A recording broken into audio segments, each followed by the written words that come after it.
Mes frères et sœurs bien-aimés, amis dans le Seigneur, chers visiteurs, paix et grâce de Dieu soit avec chacun de vous.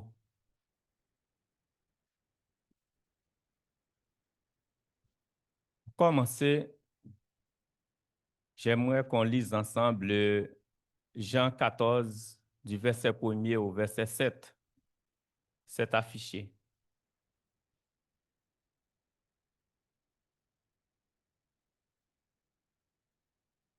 Je lis, que votre cœur ne se trouble point.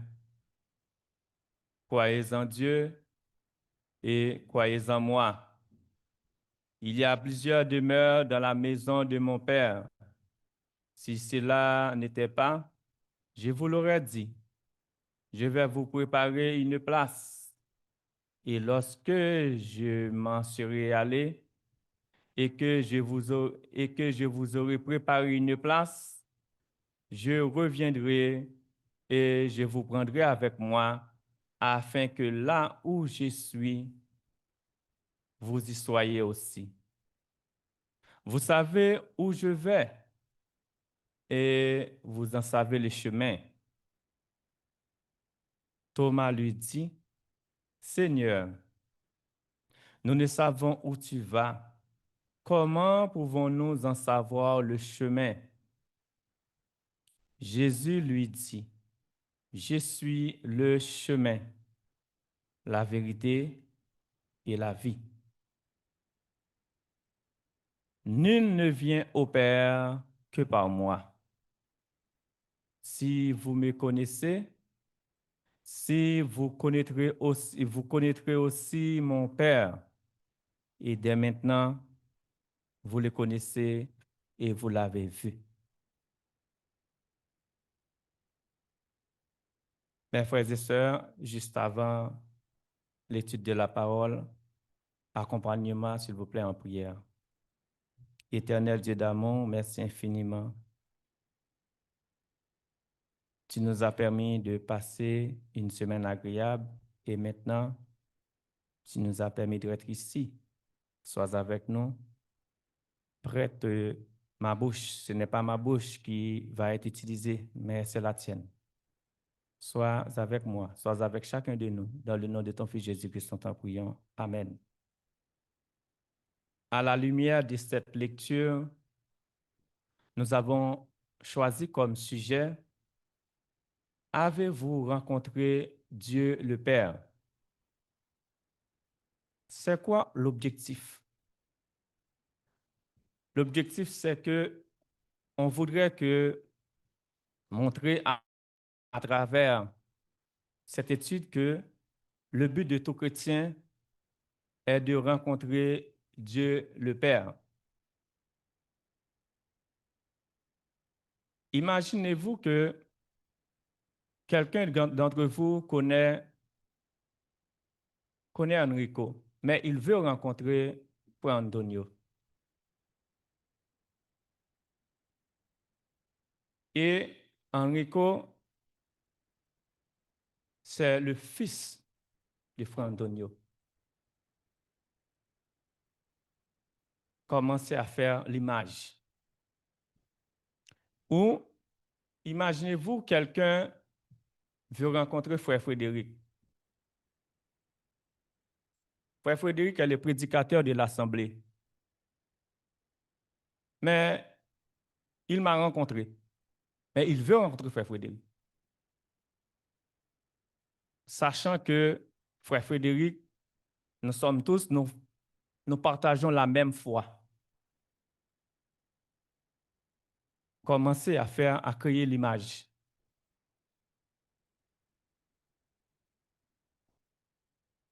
Il m'a vu. Pendant qu'il m'a vu, c'était automatiquement, c'est comme s'il a vu Frère Frédéric, mais il n'a pas encore rencontré Frère Frédéric. Puisque moi et Frère Frédéric, nous tous, peu importe entre nous que la personne a rencontré et qu'il veut rencontrer Frère Frédéric, il a vu Frère Frédéric, mais il n'a pas encore rencontré Frère Frédéric physiquement. C'est-à-dire, Se basant sur la foi, je peux commencer à l'enseigner, à lui dire qui est frère Frédéric. Se basant sur la foi, en rencontrant frère Enrico peut commencer à dire à la personne qui est mon père.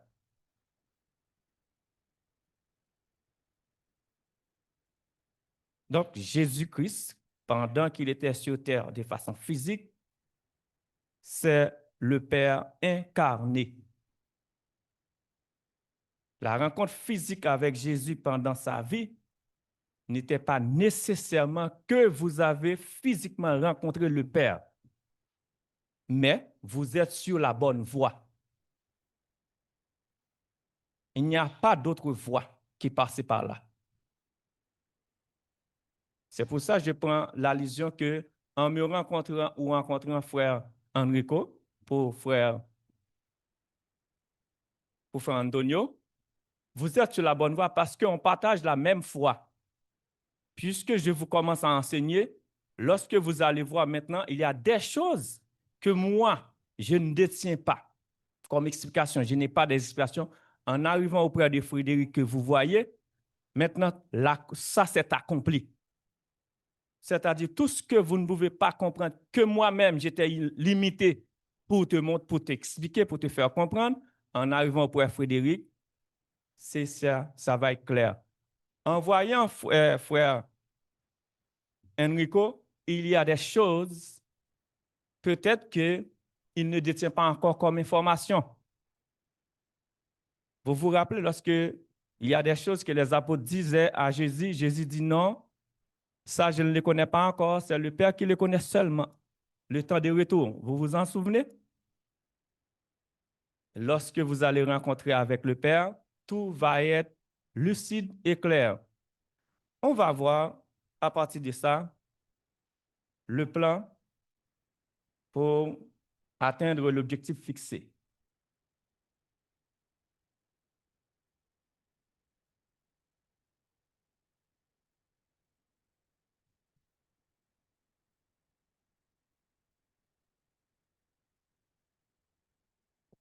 Alors, on a divisé le plan en 5 parties. La première partie, c'est l'introduction. On a breveté déjà l'introduction. La deuxième partie, c'est quelques exemples dans l'Ancien Testament, quelques exemples aussi dans le Nouveau Testament. Et on va voir la voie qui mène à Dieu et finalement, c'est quoi l'effet quand on a rencontré Dieu. C'est quoi l'effet? Alors, l'homme, quand l'homme a été créé, il y avait une harmonie parfaite entre l'homme et Dieu. Et Dieu avait placé l'homme dans le jardin pour que l'homme puisse cultiver le jardin et le garder, selon Genèse chapitre 2, du verset 15 au verset 17. Mais malheureusement, l'homme s'est laissé tromper et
La première démarche, il faut se démarquer. D'ailleurs, Jésus-Christ a dit, si quelqu'un veut venir après moi, qu'il se charge de sa croix, qu'il renonce à lui-même. Il faut se démarquer. La deuxième chose, non seulement il se déplace, mais il se sépare avec sa famille à un certain moment parce qu'il y a une mission, tu ne peux pas le faire avec la famille élargie. À un certain moment, Abraham était obligé de se séparer avec Lot.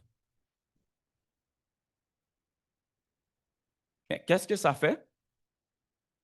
La rencontre avec Dieu, ça augmente la foi pour Abraham. Ça provoque une transformation.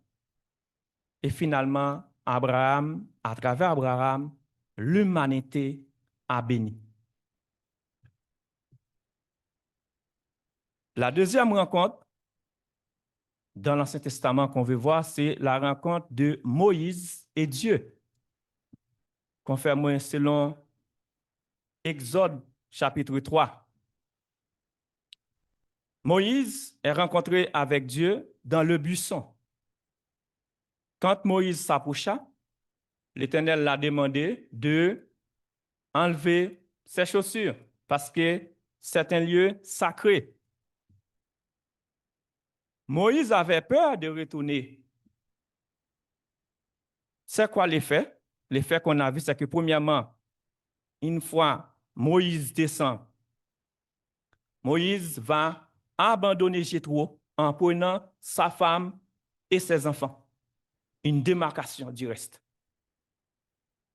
La deuxième effet, c'est que Moïse a une confiance puisque il y a des choses que Moïse se posait la question, est-ce qu'il est vraiment hébreu? Mais là, il sait qu'il est hébreu parce que Dieu l'a dit, je suis le Dieu de ton père. Je suis le Dieu d'Abraham, le Dieu d'Isaac et Dieu de Jacob. Donc, il l'a instruit. Une fois que tu rencontres avec Dieu, tu es instruit, tu es formé. Moïse est obligé de déplacer pour aller en Égypte pour accomplir une mission. Voilà une autre mission. Quand tu es rencontré avec Dieu, il y a une mission. Ce n'est pas pour rien. Donc, chacun de nous qui est là, on a une mission. Le plus important pour nous, on sait qu'on a une mission générale. C'est propager l'évangile. Mais chacun de nous a une mission spécifique. Et croyez-moi, mes frères et sœurs, personne ne peut empêcher cette mission. Personne. Si quelqu'un pense qu'il se met un obstacle en notre mission que Dieu nous a confiée, cette personne ne fait que contribuer à l'accomplissement de cette mission-là. Si vous voulez croire, croyez-moi, c'est très, très important. Si quelqu'un pense qu'il se met un obstacle, que ce que Dieu t'a confié, eh bien, ça ne fait que renforcer la mission. Ça ne fait que te renforcer ta conviction pour que tu puisses devenir là où Dieu veut te mettre. Nous savons très bien l'exemple de David. Malgré il a été loin, il a été oigné, mais il a rencontré pas mal d'obstacles avant de devenir roi.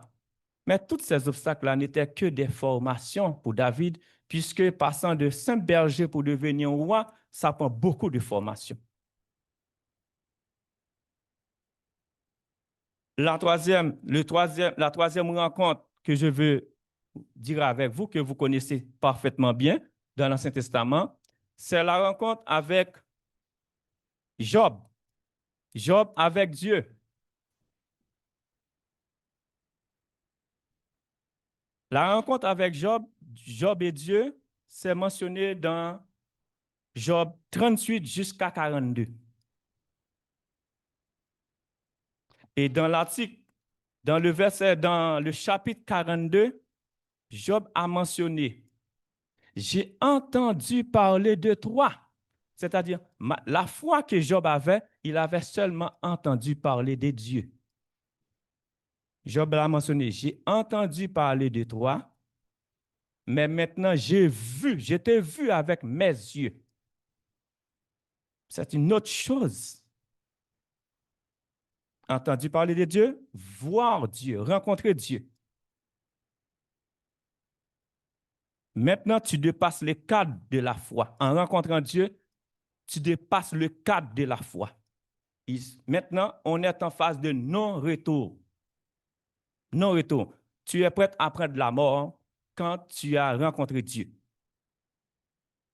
On va voir ça, des exemples beaucoup plus concrets. Maintenant, maintenant dans le Nouveau Testament, rencontre des apôtres avec Jésus, selon Jean 1, verset 40 avec 41, avec 51. Ça, on parle de lorsque Jésus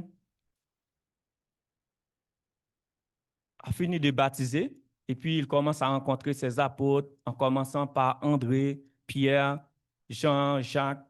C'est ça, ça raconte. Il y a aussi, pourquoi je parle de rencontre avec, la rencontre des apôtres avec Jésus? C'est lorsque Jésus était avec des apôtres, Jésus commençait à préparer les apôtres pour qu'ils puissent se rencontrer avec le Père. La première lecture l'a mentionné. Jésus étant humain, Dieu était en lui. Donc, quand tu vois Jésus, c'est Dieu que tu vois. Donc, il est là, il maîtrise il maîtrise toutes les choses que Dieu voulait qu'il nous transmette. C'est-à-dire, si tu as des questions, pendant que Jésus là est là avec toi, tu peux lui poser toutes les questions. Les questions, les quiétudes que tu as pour que tu puisses suivre la route, eh bien, Jésus est là pour t'enseigner. La rencontre des apôtres avec Dieu le Père. Ça, c'est commencé à prendre forme lorsque Jésus est ressuscité maintenant. Jésus n'est plus la même personne. Lorsqu'il est ressuscité, il n'est plus la même personne. Ce n'est pas le même Jésus, même quand c'est physique, mais ce n'est pas le même Jésus. Jésus est en, comment dirais-je, Jésus est en train de passer un petit temps avant d'aller dans sa place, avant d'aller auprès du Père. Sa place est auprès du Père, mais en même temps auprès du Père, mais il est toujours avec nous.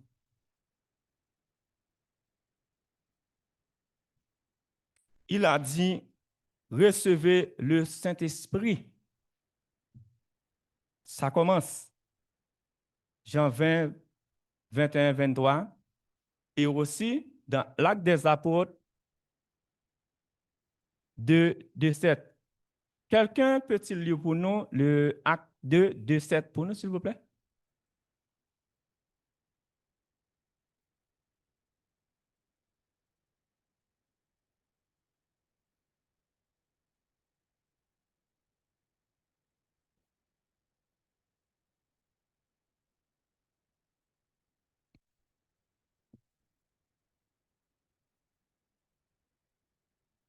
Oui, merci.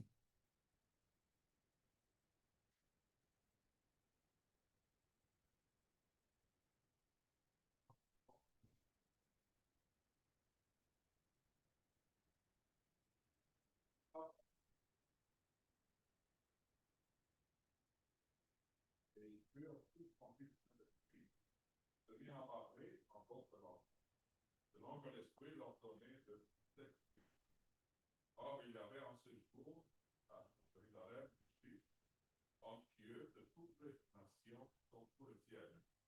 Au bruit du Dieu, la multitude accourut, et il fut confondu parce que chacun les entendait parler dans sa propre langue. Ils étaient tous en étonnement et en surprise, et ils se disaient les uns aux autres, voici ces gens qui parlent ne sont-ils pas les Galiléens? Merci beaucoup, frère Emmanuel. Donc, on a lu ensemble, on peut voir qu'est-ce qui se passe. C'est quoi l'effet?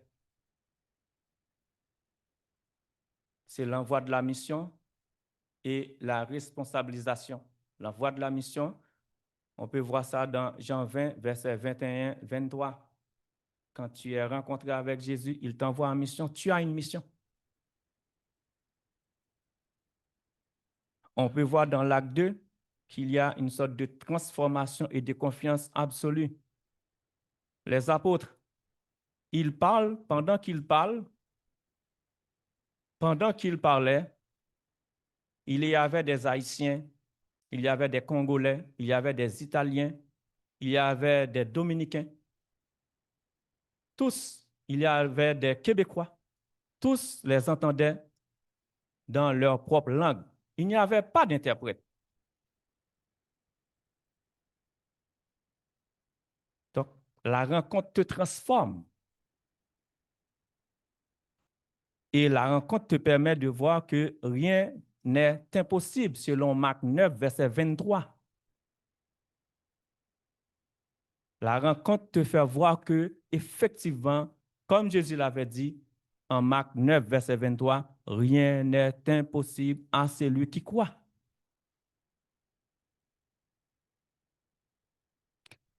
La rencontre permet de voir que la foi n'a pas de limite.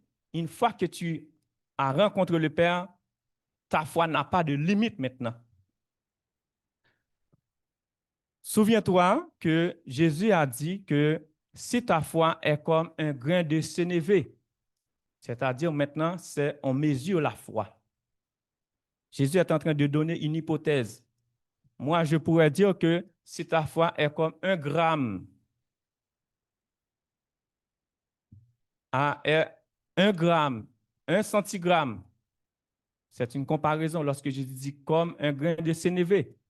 Mais maintenant, une fois que tu as rencontré avec le Père, c'est la foi absolue. Il n'y a pas de doute. Et nous savons très bien que l'ennemi de la foi, c'est le doute. Quiconque demande quelque chose et qu'il est douteux, il ne le recevra jamais. Quiconque. Parce que la foi et doute, ça ne marche pas. Ce sont deux ennemis. C'est comme la lumière et l'ombre et l'obscurité. Alors, quand on est rencontré avec Jésus, on est dans une phase, quand on est rencontré avec Dieu, on est dans une phase de non-retour. Pourquoi c'est non-retour maintenant? Vous vous souvenez que lorsque on procédait à l'arrestation de Jésus-Christ, Pierre, qu'est-ce qu'il faisait? Il suivait Jésus-Christ de loin. Il l'a nié. Il a dit, ah, cet homme-là, je ne le connais pas. C'est parce que tout n'était pas encore clair pour lui. Ce n'est pas parce qu'il n'aimait pas Jésus, il aimait Jésus. Mais tout n'était pas encore clair pour lui. Ainsi, il y a plusieurs d'entre nous qui sommes comme ça. À moins d'épreuves, on s'en va. C'est parce qu'on ne comprend pas encore. C'est parce qu'on ne comprend pas encore. Mais n'oublie pas, certaines épreuves viennent dans notre vie. Ils ne viennent pas, ces épreuves-là, elles ne viennent pas pour nous détruire, mais elles viennent pour nous instruire quelque chose. Mais parfois, qu'est-ce que nous faisons? Nous laissons que cette épreuve-là nous détruise. Alors que ce n'était pas ça. Quelqu'un ou qu'on peut considérer comme un ennemi, il peut planifier quelque chose pour nous détruire. Mais Dieu sait déjà. C'est écrit en 1 Corinthiens 10, verset 13. Que la même chose qu'on a utilisée pour te détruire, Dieu l'a utilisée pour t'en sortir. Parce que Dieu connaît ta limite. Dieu connaît tes limites. Tu n'as pas à avoir besoin de peur. Moi, qui te parle, je suis un rescapé.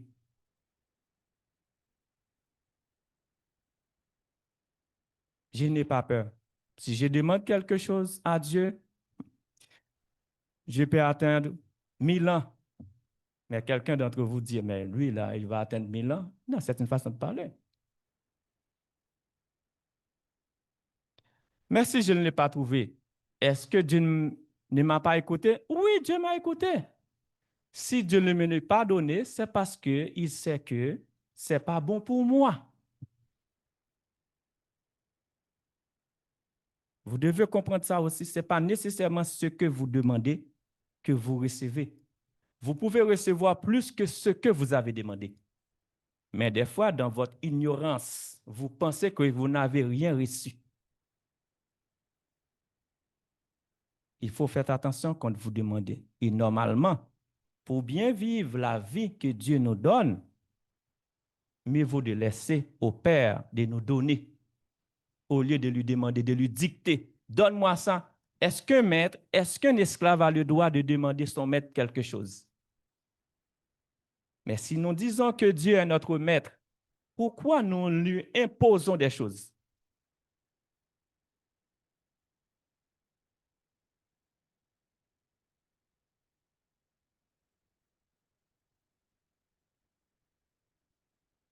Alors, s'il y a des questions, vous savez très bien qu'on peut prendre des questions pendant qu'on parle. L'autre page, c'est maintenant l'autre page monte. Rencontre avec Maurice. Pas encore là, il y a une page avant. Bon, pas lui. J'allais, deux pages en même temps. J'allais parler de rencontre de Dieu avec Paul. Comme vous le savez, exact. Oui, merci. Rencontre Dieu avec Paul, selon Acte 9, verset 3, 6. Est-ce que quelqu'un, s'il vous plaît, peut lire pour nous Acte 9, 3 à 9, s'il vous plaît?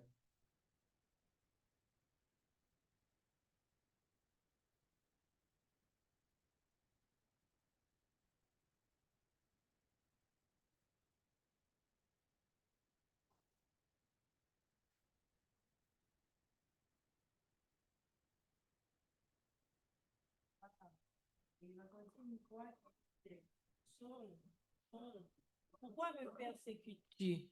Il répondit, qui es-tu, Seigneur? Et le Seigneur dit, je suis Jésus que tu persécutes. Il te serait dur de régimber contre les églises. Tremblant et saisi de foi. C'est à quel verset jusqu'à? 9, 3, 9. Et, je m'excuse, tremblant et saisi d'effroi, il dit, Seigneur, que veux-tu que je fasse? Et le Seigneur lui dit, lève-toi, entre dans la ville et on te dira ce que tu dois faire. Les hommes qui l'accompagnaient demeurèrent stupéfaits. Il entendait bien la voix, mais il ne voyait personne. Saul se releva de terre et, quoique ses yeux fussent ouverts, il ne voyait rien. On le prit par la main et on le conduisit à Damas. Il resta 3 jours sans voir et il ne mangea ni ne but. Merci beaucoup, Sir Yannick.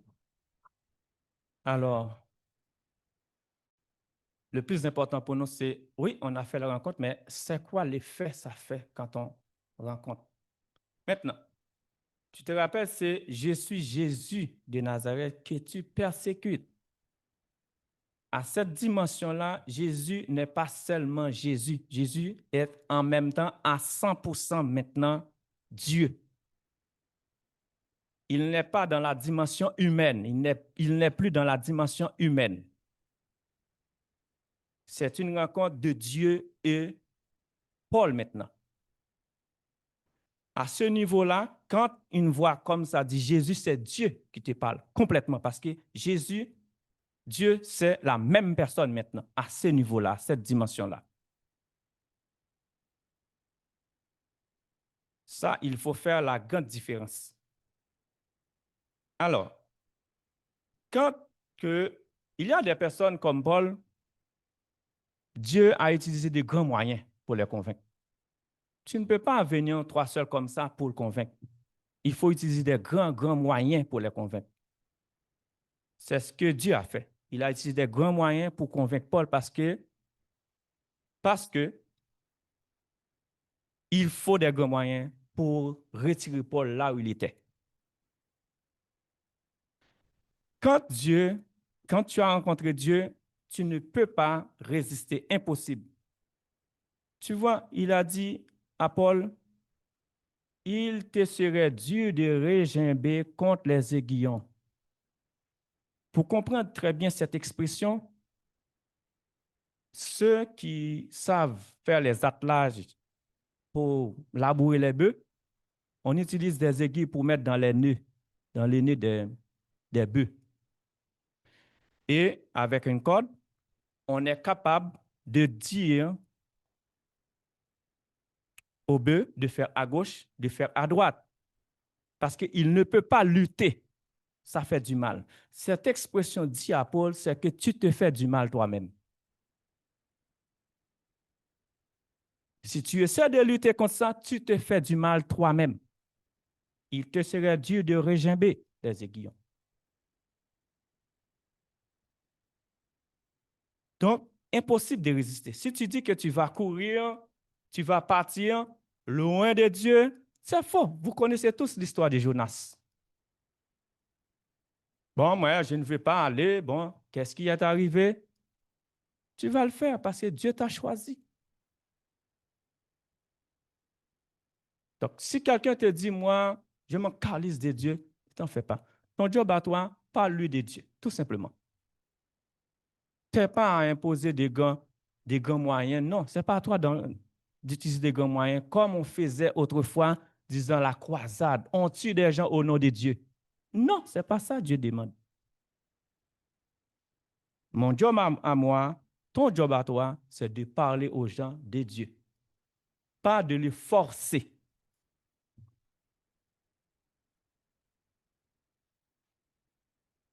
Si la personne doit être forcée pour entrer, pour rencontrer Dieu, maintenant c'est le job de Dieu, pas notre job.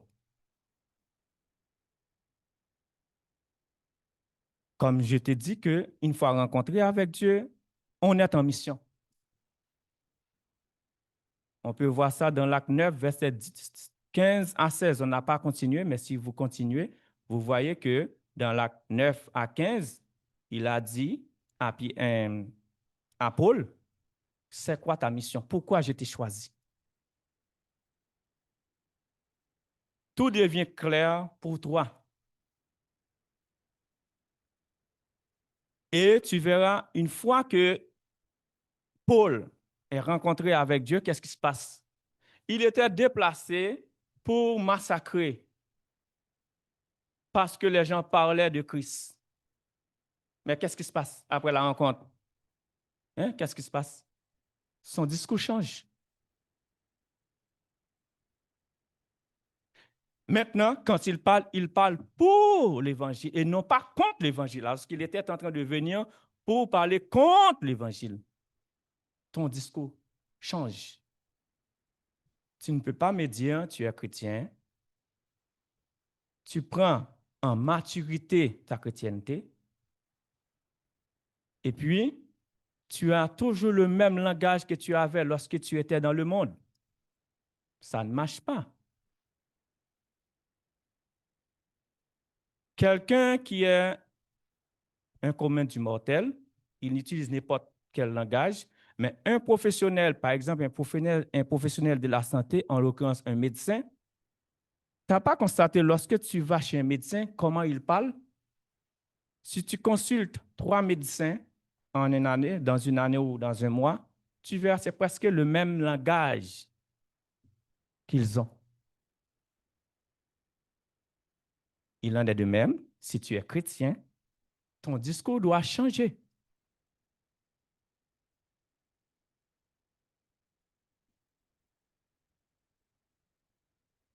Il y a aussi, quand tu es chrétien, tu as très peu d'intérêt aux choses matérielles.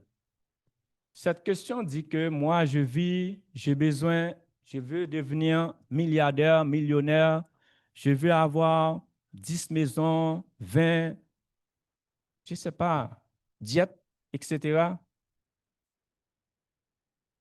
Ça devient de très, très peu d'importance pour toi. Parce que tu as vite compris que un jour, tu vas les laisser.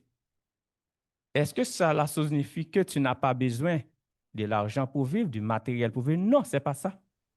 Tant que tu vis sur cette terre, tu as besoin du matériel. Mais tu ne vas pas placer le matériel.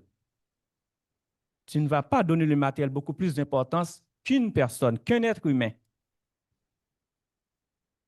Tu ne vas pas parce que tu as du matériel, tu possèdes beaucoup, tu vas me regarder, il est qui lui? Non, tu vas savoir que je suis ton frère. Je suis un humain comme toi. Quand tu es rencontré avec Dieu, tu ne vas pas pouvoir vouloir me battre pour prendre ce qui m'appartient, comme les autres font dans plusieurs pays, en particulier République démocratique du Congo.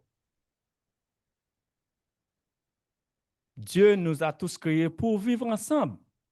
Mais non, je veux être plus riche que toi. Je te bats, je te chasse de ton pays, je te chasse de ta patrie pour que je puisse voler tes biens matériels. C'est ce qui se passe à l'heure actuelle dans le monde. C'est ce qui se passe en Haïti. Quel intérêt quelqu'un a? Il entre dans une commune en Haïti, il brise, il détruit toutes les maisons des gens. Pourquoi tu brises les maisons? C'est parce que tu veux qu'ils ne retournent pas. Parce que tu veux voler les choses qu'ils avaient travaillées pendant toute leur vie. Mais il y a une seule chose que les gens oublient. Tout ce qu'on a dans le monde, il est une question d'échange. Tout est une question d'échange. Tu ne peux rien avoir sans faire des échanges. Ce que je veux dire là, peut-être tu peux penser que c'est bizarre. Tu ne peux pas avoir Christ sans faire un échange. Tu vois? Tu ne peux pas avoir Christ sans faire un échange. C'est quoi l'échange? Tu dois croire. Tu dois croire, tu dois avoir la foi. Sans la foi, il est impossible de voir Dieu. La foi, tu dois cultiver la foi. Et si tu n'en as pas, tu dois demander à Dieu. Mais c'est quoi cultiver la foi? Parce que pour rencontrer Dieu, c'est un cheminement. Et c'est là, c'est ça que Jésus nous enseigne. Il est le chemin, la vie et la vérité qui nous mène à Dieu. Et il a terminé pour dire, nul ne vient au Père que par moi.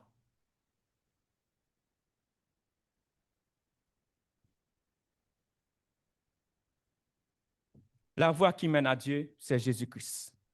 Alors, on n'aura pas le temps de tout lire. Jean 14, 5, 7, Thomas lui dit, « Seigneur, nous ne savons où tu vas. Comment pouvons-nous en savoir le chemin? » Jésus lui dit, « Je suis le chemin, la vérité et la vie. Nul ne vient au Père que par moi. Si vous me connaissez, vous connaîtriez aussi mon Père. Et dès maintenant, vous le connaissez et vous l'avez vu. » Jean 20, versets 16 à 17, Jésus lui dit, « Marie. » Elle se retourna et lui dit en hébreu, « Rabouni », c'est-à-dire maître. Jésus lui dit, « Ne me touche pas, car je ne suis pas encore monté vers mon Père. Mais va trouver mes frères et dis-leur que je monte vers mon Père et votre Père, vers mon Dieu et votre Dieu. » C'est-à-dire le Père de Jésus, c'est notre Père. Le Dieu de Jésus, c'est notre Dieu. Pour arriver, la voie qui mène à Dieu, c'est Jésus-Christ. Il y a des grands moments. Il y a certaines personnes qui ont rencontré Dieu automatiquement le jour même du baptême. C'est le cas de Corneille. Il y a des gens qui rencontrent Dieu au cours de sa vie terrestre, généralement après une grande période difficile. C'est le cas de Job, on l'avait vu. Il avait entendu parler de Dieu, mais il ne l'a jamais vu. Mais certaines personnes ont vu Dieu. Pendant ce temps, ils croient en Dieu.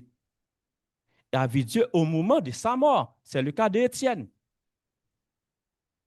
il a vu la gloire de Dieu. C'est le cas d'Étienne au moment de sa mort.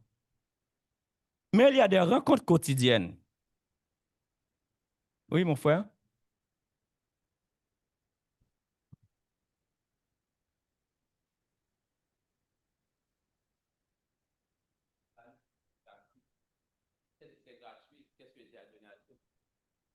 Merci, mon frère. C'est une très belle question. Oui, tout est échange dans la vie.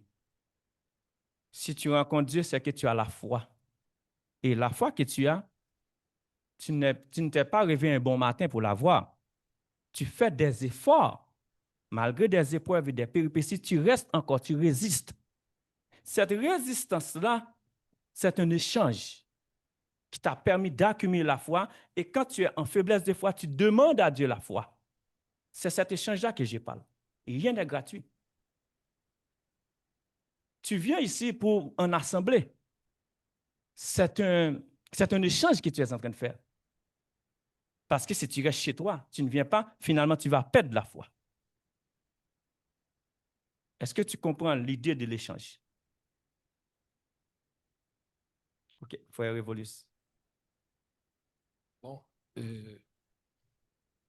mon frère, je te félicite pour la préparation de l'étude que tu as faite.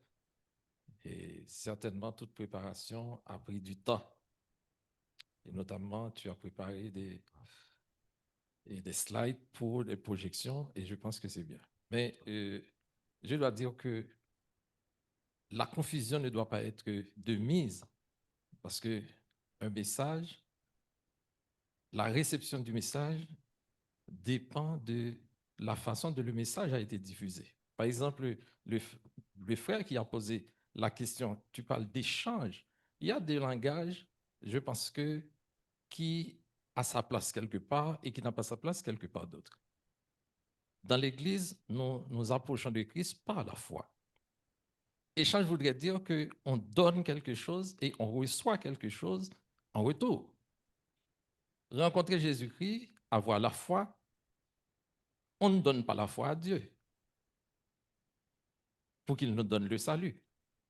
Donc, je pense que ça sème la confusion. Donc, échange, excusez-moi pour terminer. Donc, dans le langage spirituel, dans le message, dans l'enseignement de la parole de Dieu, parler d'échange. Et tu as dit que dans ce monde, rien n'est gratuit. Ça, ce n'est pas un langage qui lie avec la parole de Dieu, qui est totalement spirituel. Merci. OK. Merci pour la rectification. Qu'est-ce que je voudrais dire? Que quand on est là, on a fait un choix d'être ici. On n'a pas fait un choix d'être à l'extérieur. C'est-à-dire, en économie, on parle de coût d'opportunité. Donc, le temps qu'on est en train de passer ici, chaque dimanche, chaque jour, pour consacrer à la prière, quelqu'un, lui, qu'est-ce qu'il fait? Il l'utilise pour faire d'autres choses. Parce qu'il ne croit pas à la parole de Dieu. Peut-être que on peut prendre plus de temps pour élaborer en termes, qu'est-ce que je veux dire en termes d'échange, mais c'est de ça que je parle d'échange. Parce que on n'a pas la récompense. Jésus-Christ a dit, la récompense est réservée à celui qui persévère jusqu'à la fin. Persévérer jusqu'à la fin. Alors, si je persévère, il y a quelque chose que j'ai abandonné. Il y a quelque chose que j'ai changé pour faire ça. C'est ça l'idée. Peut-être que je peux mal exprimer ce que je veux dire, mais l'intention, tu dois le comprendre. Pourquoi je te dis celui qui persévère jusqu'à la fin aura la récompense? Alors, frère Beauvoir. Merci pour l'étude, frère Exumont. Je vais apporter mon opinion concernant la question que le frère a posée. Tout d'abord, nous devons dire que, selon la Bible, Dieu nous appelle tous, sans exception, qui que ce soit que vous soyez. Le salut, ça ne vient pas de nous, c'est une grâce de Dieu. Qu'est-ce que Dieu nous a demandé en retour lorsque nous tournons vers Dieu, nous l'acceptons Jésus-Christ comme notre Sauveur, c'est seulement de lui donner gloire, de demeurer dans sa parole. Alors, je comprends un peu c'est ce que tu voulais dire, mais Dieu ne demande rien que de lui donner gloire, car Dieu lui-même a dit, je ne donne pas ma gloire à un autre. Nous devons demeurer dans sa parole. Jésus-Christ disait que si nous demeurons dans ma parole, vous resterez vraiment mes disciples. Merci beaucoup. Comme le temps fait la guerre, on va terminer, mais une chose comme conclusion, on ne va plus recevoir des gens, c'est honnête. Oui. OK, le dernier. Résumons, je dirais, au lieu d'utiliser le mot échange, est-ce qu'on ne pourrait pas utiliser le mot sacrifice? Parce que en Somme 51, il est dit, le sacrifice qui plaît à Dieu, c'est un esprit brisé.